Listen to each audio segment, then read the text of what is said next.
Hola, sean bienvenidos a un nuevo video de su canal favorito, Anatomía 31. El músculo piramidal. El músculo piramidal es el segundo músculo vertical. Es pequeño y en forma de triángulo, que puede faltar. ¿Por qué? Porque es inconstante. Está por delante del recto del abdomen. Tiene la base en el pubis y su vértice se inserta en la parte superior e interna en la línea alba. El recto del abdomen. El recto del abdomen es un músculo largo y plano, el cual se extiende a lo largo de la pared anterior del abdomen. Es un músculo par separado por la línea alba en la línea media y se ensancha y adelgaza en su camino desde la sínfisis del pubis al borde costal.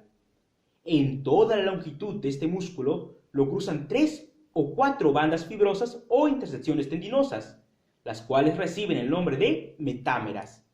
Esto será fácilmente visible en personas con el recto abdominal bien desarrollado. Obviamente estamos hablando de aquellas personas que hacen ejercicio. En una persona sedentaria con tejido adiposo abundante será muy difícil de percibir. El recto del abdomen tiene su origen en la cresta del pubis, tubérculo de pubis y sínfisis del pubis. Se va a insertar en los cartílagos costales de las costillas 5 a séptima y en la apófisis chifoidea. Va a estar inervado por los ramos anteriores de los 7 últimos nervios raquídeos torácicos. Su función es la de comprimir el contenido del abdomen, flexionar la columna vertebral y tensar la pared del abdomen. Músculo transverso del abdomen. Por debajo del músculo oblicuo interno se encuentra el músculo transverso del abdomen. Recibe este nombre por la dirección que van a tomar la mayor parte de sus fibras musculares, que se terminan en una aponeurosis anterior que se une a la línea alba en la línea media. Tiene su origen en la fascia toracolumbar, labio interno de la cresta ilíaca, tercio lateral del ligamento inguinal y los cartílagos costales de las 6 últimas costillas. Estamos hablando de la séptima a la 12ª. Se inserta en la aponeurosis que termina en la línea alba, en la cresta del pubis y en la línea pectínea. Está inervado por los ramos anteriores de los 6 últimos nervios raquídeos torácicos, de la T7 a la T12 y también la L1. Tiene la función de comprimir el contenido del abdomen. La vaina de los rectos. Para hablar acerca de la vaina de los rectos, tenemos que hacer un pequeño repaso. Recordemos a los músculos anterolaterales. Recordemos que están formados por uno bien anterior, que es el recto anterior, y 3 laterales, que son de afuera adentro, el oblicuo mayor, el oblicuo menor, el transverso. Obviamente, más adentro se encontrarían lo que es las fascias transversales, el tejido conectivo extraperitoneal y el peritoneo parietal. Entonces, ¿qué pasaría si nosotros hiciéramos un corte? Encontraríamos primero la piel, luego el tejido celular subcutáneo, luego los músculos con sus respectivas aponeurosis, luego la fascia transversalis, el tejido conectivo extraperitoneal y el peritoneo parietal. Recordemos algo, recordemos que el recto anterior no tiene aponeurosis propia. Su aponeurosis va a estar dada por los músculos laterales. Es justamente a cómo rodean las aponeurosis de los músculos laterales al músculo recto anterior lo que se denomina como la vaina de los rectos.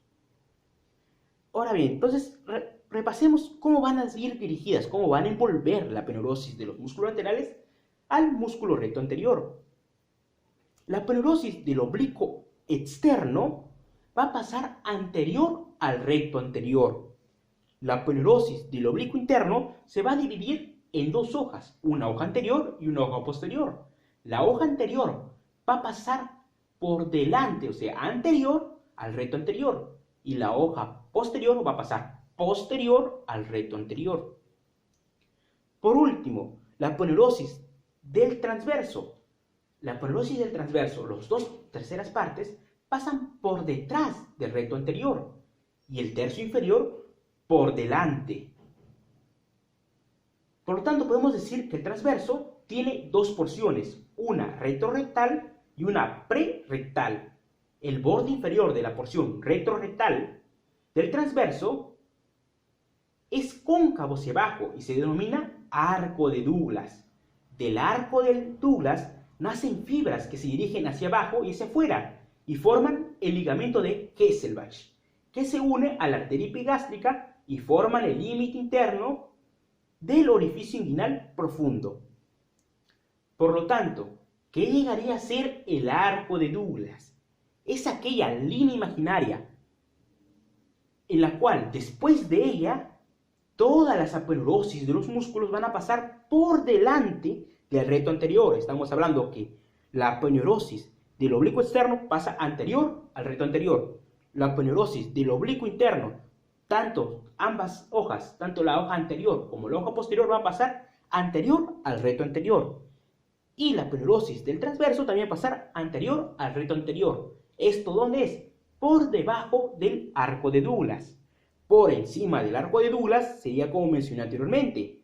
O sea, la aponeurosis del oblicuo externo anterior al recto anterior. La aponeurosis del oblicuo interno, dos hojas, una anterior y una posterior. La anterior pasa anterior al recto anterior y la posterior al recto anterior. Y del transverso pasaría posterior al recto anterior. Arriba sería así, y por debajo del arco de Douglas todas las aponeurosis pasan por delante del recto anterior. Cabe recalcar que las aponeurosis, luego de volver al recto anterior, se van a unir en lo que llegaría a conocerse como la línea alba. Esta línea alba está tan poco vascularizada que incluso si cortamos a través de ella no sangraría. Esto hay que tenerlo en cuenta. Otro dato interesante sería el ángulo de Yalaguier-Bertola. El ángulo de Yalaguier-Bertola es aquel ángulo que se va a formar por las dos hojas en las cuales se van a dividir el oblicuo interno. Algo más que acotar acá para terminar es que independientemente si nos encontremos por encima o por debajo del arco de Douglas, lo que llegaría a ser las fascias transversales, el tejido conectivo extraperitoneal y el peritoneo parietal, van a pasar siempre posterior al recto anterior. Bueno, siguiendo con la explicación de lo que son los músculos abdominales, vamos a tratar lo que es la vaina del recto del abdomen, marcando la división que organiza o la división que representa el arco de Douglas, tanto por la sección sobre la línea arqueada y debajo de la línea arqueada. Vamos a ver en esta representación que hemos preparado que en la sección sobre la línea arqueada o por encima de la línea arqueada, las aponeurosis de los músculos del músculo oblicuo interno del abdomen va a ser representado por dos láminas, una lámina anterior y una lámina posterior. En comparación con la sección por debajo de la línea arqueada, en las cuales solamente el músculo oblicuo interno del abdomen, la aponeurosis de ese músculo, va a pasar sobre el músculo recto abdominal. Posteriormente vamos a encontrar lo que es la fascia transversalis y el peritoneo del abdomen, tanto en la sección por encima de la línea arqueada y por debajo de la línea arqueada. Como podemos observar en ambos gráficos presentados en el libro Netter en su lámina 248, en esta sección por encima de la línea arqueada, el músculo oblicuo interno se divide en dos láminas, una lámina anterior y una lámina posterior, las cuales su aponeurosis va a envolver al músculo recto abdominal. Este músculo recto abdominal va a ser envuelto entonces por las aponeurosis del músculo oblicuo externo, por las dos láminas del músculo oblicuo interno, por la lámina del músculo transverso del abdomen, y posterior a ellas vamos a encontrar lo que es la fascia transversalis y el peritoneo del abdomen. Teniendo en cuenta, ¿no?, que en la capa más superficial vamos a encontrar la piel y el tejido celular subcutáneo. Piel y tejido celular subcutáneo. Bueno, en la representación que hemos preparado vamos a poder observar que primero vamos a encontrar las aponeurosis de los músculos, como lo expliqué en la sección por encima de la línea arqueada. Vamos a encontrar la aponeurosis del músculo oblicuo externo del abdomen, vamos a encontrar la aponeurosis del músculo oblicuo interno del abdomen, pero en su lámina anterior. Esta lámina anterior va a estar sobre el músculo recto abdominal,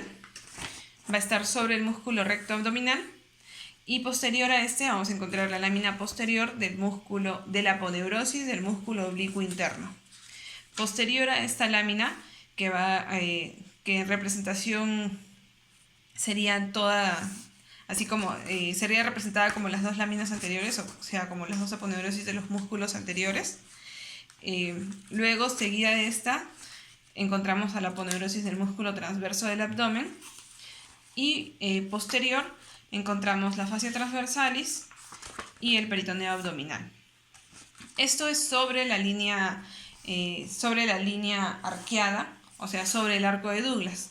Pero si queremos ver la representación de lo que sería por debajo del arco de Douglas, o sea, en el tercio inferior de lo que es la pared abdominal, vamos a encontrar la aponeurosis del músculo oblicuo externo del abdomen, seguida de la aponeurosis del músculo oblicuo interno del abdomen.